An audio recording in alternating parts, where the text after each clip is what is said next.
오늘 함께 읽은 이 사무엘상 그 14장 16절부터 끝절까지 말씀은 좀 길기는 하지만은 내용은 간단한 내용이에요. 그 내용을 보면 이렇습니다. 요나단이 블레셋과의 싸움에서 이겼죠. 작은 승리를 얻었습니다. 그런데 싸움은 적었지만은 블레셋 진영에 큰 혼란이 일어났어요. 그게 뭐예요? 블레셋 진영 안에 큰 땅이 울림이 일어나가지고 혼란스러웠다. 이게 지진인지 아닌지는 잘 모르겠지만, 나와 있지 않아서 잘 모르겠지만은, 어쨌든 땅의 그 진동이나 울림이 얼마나 컸는가 하는 것을 오늘 본문에 보면은 굉장히 우리가 이해가 갈 만큼 아주 큰 자연적인 재앙이 발생합니다. 이로 인해 가지고 블레셋 본진에서는 혼란이 일어나죠. 오늘 본문에 뭐라고 나와 있습니까? 심지어는 자기네들끼리 서로 동족 간에 찔러 죽이는 그 이상한 현상이 발생을 하게 된 거예요. 그래서 이 일로 인해서 블레셋은 자중질환이 일어나서 그 큰 군대를 이끌고 왔음에도 불구하고 다 뿔뿔이 흩어져 버립니다. 제대로 싸워서 대패한 게 아니라 이런 자연적인 재앙, 우리가 봤을 때는 하나님의 역사하심이죠. 하나님의 개입이죠. 그런 어떤 자연적인 재앙을 통해서 제대로 한번 싸워보지도 못하고 대패해갖고 도망가 버립니다. 근데 여기 오늘 본문에 보면은 그 21절을 보면 좀 납득하기 어려운 말씀이 나와요. 거기 21절을 한번 같이 보실까요? 21절에 보면은 이런 말씀이 있어요. 전에 블레셋 사람들과 함께 하던 히브리 사람이라 이렇게 나오죠. 예?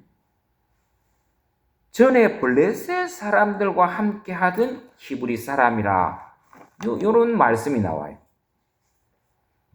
그게 뭐냐면은 블레셋이 대군을 거느리고 이제 히브리로 이스라엘로 침공을 하니까 거기에 겁먹었던 히브리 사람들이 미리 항복해버린 거예요. 블레셋에. 예? 블레셋에 항복해버린 거예요. 그래서 블레셋 편에서 같이 자기 동족을 향해서 싸움을 하는 사람들이 되어버린 거예요. 근데 어떻게 됐어요? 결과는 블레셋이 완전히 역전돼 버렸잖아요. 전쟁에서 불리해져 버렸잖아요. 그래서 블레셋에 항복했던 히브리 사람들이 다시 이스라엘로 돌아와서 싸웠다라는 얘기예요. 우리도 과거에 그런 일이 많았잖아요. 예를 들어서 6.25 전쟁 때. 6.25 전쟁 때 사람들이 살아남기 위해서 어떻게 했어요? 낮에는 태극기를 꼽았고 밤에는 인공기를 꼽았다 그랬잖아요. 왜? 살아남기 위해서. 국군의 편에만 계속 서가 있으면 밤에 인민군들이 와서 사람들 다 잡아 죽여버리니까. 또 밤에 북한군을 도우면 어떻게 해요? 낮에 또 국군이 와서 반역자라고 죽이고 그랬다 그러잖아요. 그래서 그걸 피하기 위해서 낮에는 태극기를 꽂고 밤에는 인공기를 걸고 그렇다는 얘기 나오잖아요. 그 전쟁이 나면은 그런 일이 가끔씩 있다라는 거예요. 전쟁의 비극이죠. 어쨌든 하여튼 이때도 전쟁이니까 이런 비극 속에서 히브리 사람들도 블레셋 편에 붙은 거예요. 왜? 가만히 보니까 블레셋이 어마어마한 군대를 몰고 왔으니까. 이거는 전쟁은 보나마나 우리 이스라엘이 진다라고 생각했던 것 같아요. 그러니까 붙었겠죠? 그런데 전쟁이 뒤집히니까 이 히브리 사람들이 다시 이제 이스라엘 사람 편에 붙는 거죠. 그 얘기입니다. 어쨌든 전쟁에서 불리하게 된 블레셋은 사기가 떨어지고 도망가기 바쁘고 서로 칼로 죽이고 자기네들끼리. 그래서 이 틈을 타서 이제 이스라엘이 블레셋을 추격하기 시작합니다. 도망가는. 그런데 여기서 느닷없이 사울왕이 납득하기 어려운 명령을 내려요. 그게 뭐냐? 이 24절에 나오죠. 무슨 명령을 내립니까?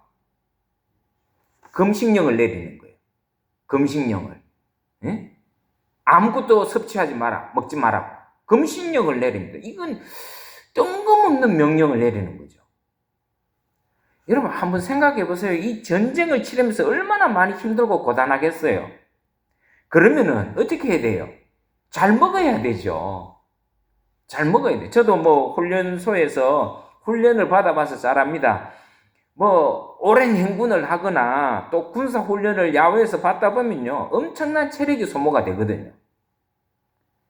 그러면은 그 훈련 받고 뭐 야간에 행군하고 이러면은 초코파이 하나씩 또 나눠줘요. 군정병들이 와서 초코파이 하나에다가 뭐 두유 하나. 근데 그 초코파이 하나 두유 하나인데도 얼마나 그게 힘이 되는지 몰라요. 그거 뭐 없어서 못 먹는 거지. 그렇게 되면 닥치는 대로 먹습니다. 아니 또 먹어야 돼요. 이 훈련도 아니고 전쟁이잖아 지금. 뭐 먹어도 시원찮은 판국에 많이 먹고 잘 먹고 해야 힘이 나지. 근데 그래도 모자랄 판국인데 사울왕이 이런 상황에서 금식령을 내리는 거예요. 참 이 납득하기 어려운 문제잖아요.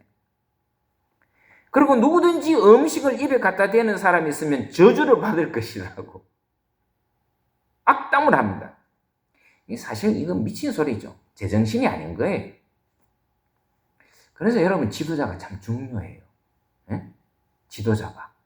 제가 계속 이 얘기를 하면서 제가 강조하는 게 뭐예요? 정말 지도자가 중요한 거예요. 지도자가 상황 파악을 못하고 지혜롭지 못하면 누가 힘드느냐? 그를 따르는 사람들이 힘들다. 여러분 지금도 보세요. 러시아도 마찬가지예요. 러시아도 푸틴 대통령 한 사람 때문에 우크라이나 국민들도 힘들고 러시아 국민들도 힘들고. 역대 우리나라도 이렇게 가만히 보면은 이런 경우가 많아요. 여러분 대통령 하나 잘못 뽑으면요, 나라가 힘들어지고 국민들이 힘들어져요. 우리 역사에 이런 역사가 참 많습니다. 잘못된 대통령이 하나 선출되면 밑에 국민들이 힘들어져요. 어려우신다. 사울의 지금 이 어처구니 없는 명령 하나로 지금 이기고 있는 이 전쟁이잖아요. 군사들에게 힘은 고사하고 사기를 떨어뜨리는 이런 짓을 사울왕이 저질러요. 근데 보세요. 이 사실을 잘 몰랐던 이 사울왕의 아들 요나단이 적진 깊숙이 막 싸우고 있었는데 배가 고프니까 요나단이 어떻게 했냐? 그 마침 옆에 있는 그 벌들이 만든 벌꿀을 보게 된 거예요. 그래서 자기가 오늘 성경에 보면 뭐예요? 자기가 가지고 있던 지팡이로 그 끝으로 그 꿀을 취해서 먹었다. 이렇게 나오죠. 그리고 여기서 이렇게 그 조그만한 꿀을 먹은 걸로도 인해서 눈이 밝아졌다. 이렇게 나옵니다. 힘이 생긴 거죠. 여러분, 다른 군인들은 오죽했겠어요? 요나단도 그 벌꿀 조금 취해가지고 먹었는데 눈이 밝아지고 힘이 생긴다라고 하는데 다른 군사들은 오죽했겠냐. 그게 이제 28절에 나오잖아요. 아마 군사들에게 먹을 걸 줬더라면은 지금보다 훨씬 더 많은 정가를 올리고 싸움에서 대승을 했을 것이라는 탄식이 이렇게 나온 거예요. 그 30절에 보면은 그 말씀이 나옵니다. 30절에 보면은 하물며 백성이 오늘 그 대적에게서 탈취하여 얻은 것을 임의로 먹었더라면 블레셋 사람들을 살육함이 더욱 많지 아니하였겠는가. 그러니까 사울왕이 점점 미련한 지도자가 되어가고 있는 걸 우리가 보게 돼요. 근데 이제 더욱 과관인 것은 이렇게 전쟁 중에서 뭐 먹지 못하게 하니까 기력을 잃은 병사들이 어떻게 하느냐 하면은 사울의 이 명령을 어기고 적에게 탈취한 양과 소를 잡아먹기 시작합니다. 쉽게 말해서 이 말도 안 되는 명령 때문에 군사들이 군령을 어기는 거예요. 왕의 말을 이제 듣지 않기 시작하는 거예요. 그래서 적에게 블레셋에게 빼앗았던 양과 이 소를 탈취해서 먹기 시작하는데 더 큰 문제가 여기서 발생해요. 그게 뭐냐면 얼마나 배가 고팠으면 그 탈취한 양과 소를 피채 먹었다 이렇게 나와요. 피채 먹었다. 근데 여러분, 우리가 성경에 보면 하나님께서 짐승을 잡아서 먹을 때는 절대로 피채 먹지 말라고 명령하셨거든요. 성경에 보면. 그 창세기 9장 4절에 보면은 고기를 그 생명되는 피채 먹지 마라. 분명히 말씀하셨어요. 또 레위기에도 보면 17장 10절에서 14절에 보면은 피를 먹는 자는 백성 중에 끊어지리라. 이 피를 먹는 건 뭐 짐승의 피를 먹는 거예요. 그런데 지금 이스라엘 백성들이 그 하나님이 금하신 것을 지금 어기고 피채 먹고 있더라는 거예요. 그러니까 지도자의 이 잘못된 판단 하나 때문에 백성들이 지금 죄악의 길로 가고 있는 거예요. 범죄의 길로 가고 있는 거예요. 하나님이 금하신 금기를 깨버리는 거예요. 그러니까 참 이 지도자가 너무너무 중요한 거예요. 누구 잘못이에요? 이 먹은 사람의 잘못도 있지만 근본적인 책임은 누구한테 있어요? 사울왕에게 있는 거예요. 사울왕이 잘못한 거예요. 이렇게 죄 짓게 만든 사람이 누구예요? 사울왕인 거예요. 지도자의 잘못된 판단으로 수많은 군사들이 죄악에 빠져요. 여러분, 최근에 우리나라도 있었잖아요. 윤석열 대통령의 이 잘못된 경험 때문에 지금 군 장성들이 얼마나 지금 다 별 떨어지고 말이죠. 예? 평생 군인으로서 살아왔던 사람들이요, 지금 다 옷 벗게 생겼다고. 군인연금도 못 받게 생겼고, 집안이 그냥 반역의 자식으로 낙인 찍힐 상황이 지금 놓여 있잖아요. 왜 그래요? 지도자를 잘못 만나면 그런 거예요. 지도자를 잘못 만나.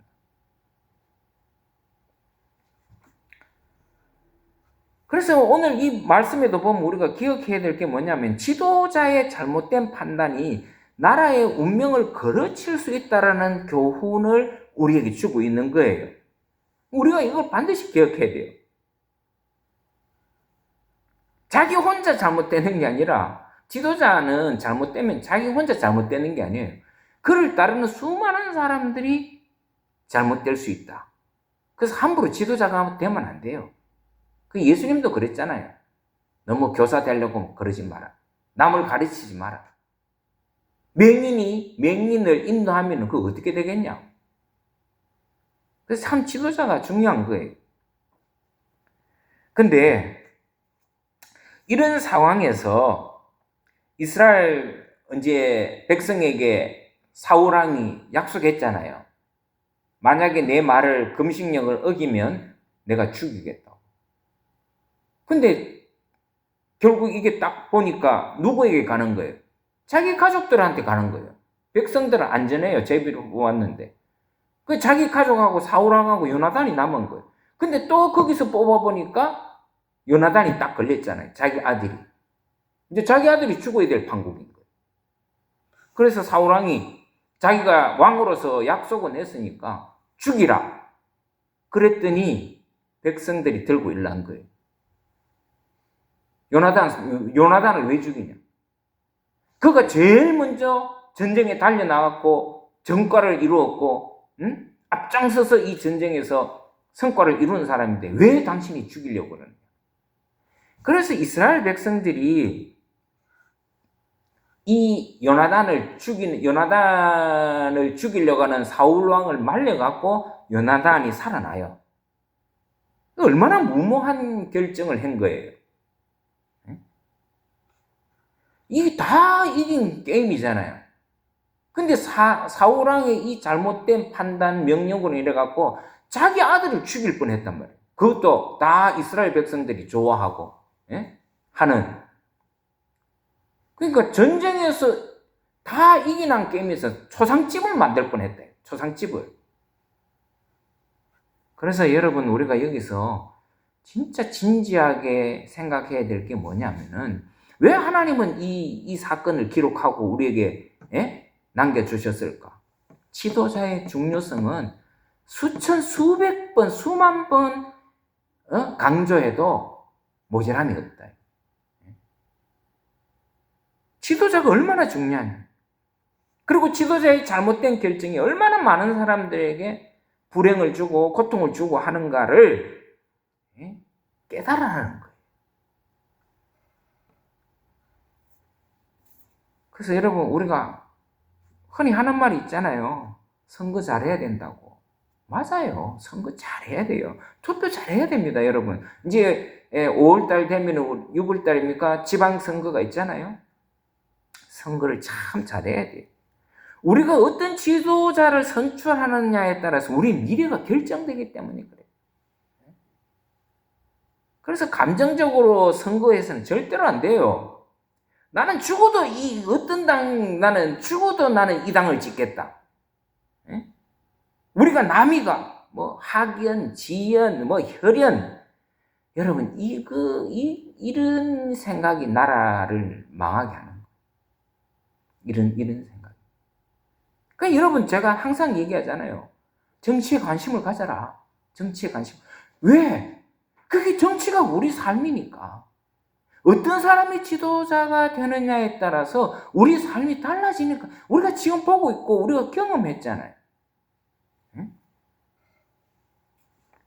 오늘 우리에게 주신 이 말씀을 반면교훈 삼아야 돼요. 우리는 정치 얘기하지 맙시다. 정치 그런 거 상관은. 여러분, 예수 믿는 사람이 그런 말 하면 안 돼요. 예수 믿는 사람들이 오히려 더 정치에 관심을 가지고, 저 사람들이 불의한 지도자인지 아닌지 잘 살펴보고 해야 돼요.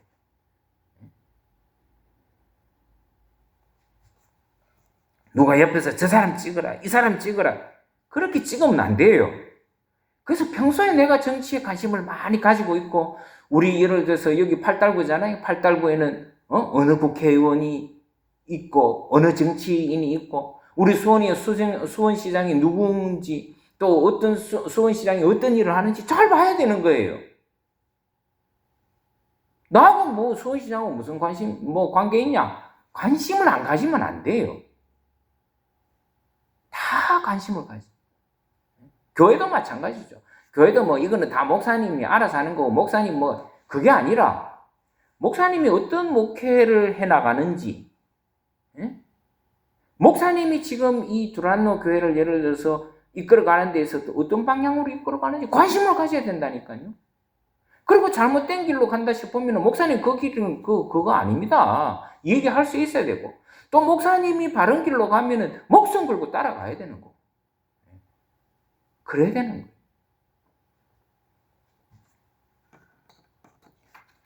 보세요. 하나님이 아무리 도와주셔도 이 지도자의 망령된 은행 때문에 수많은 사람들이 죄에 빠지고, 심지어 자기 자식도 죽일 뻔하잖아요.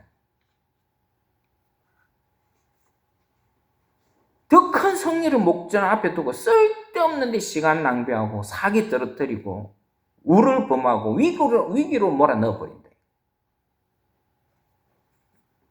우리가 앞으로 계속 보겠지만은 이 사울 왕을 통해서 하나님께서 지도자인 왕을 뽑아달라고 했던 이 이스라엘 사람들의 요청으로 왕은 뽑아줬지만 그 대가를 치르고 있는 거예요. 잘못된 왕을 뽑으면은 이런 일이 일어난다라는 것을 지금 사무엘 선지자가 그랬잖아요. 너네들이 요구하는 왕이 앞으로는 너네들에게 가시가 될 것이다. 여러분, 우리도 살아가는 데 있어서 이런 우를 범하는 지도자를 만나면은 빨리 그 지도자에게 돌아서야 돼요.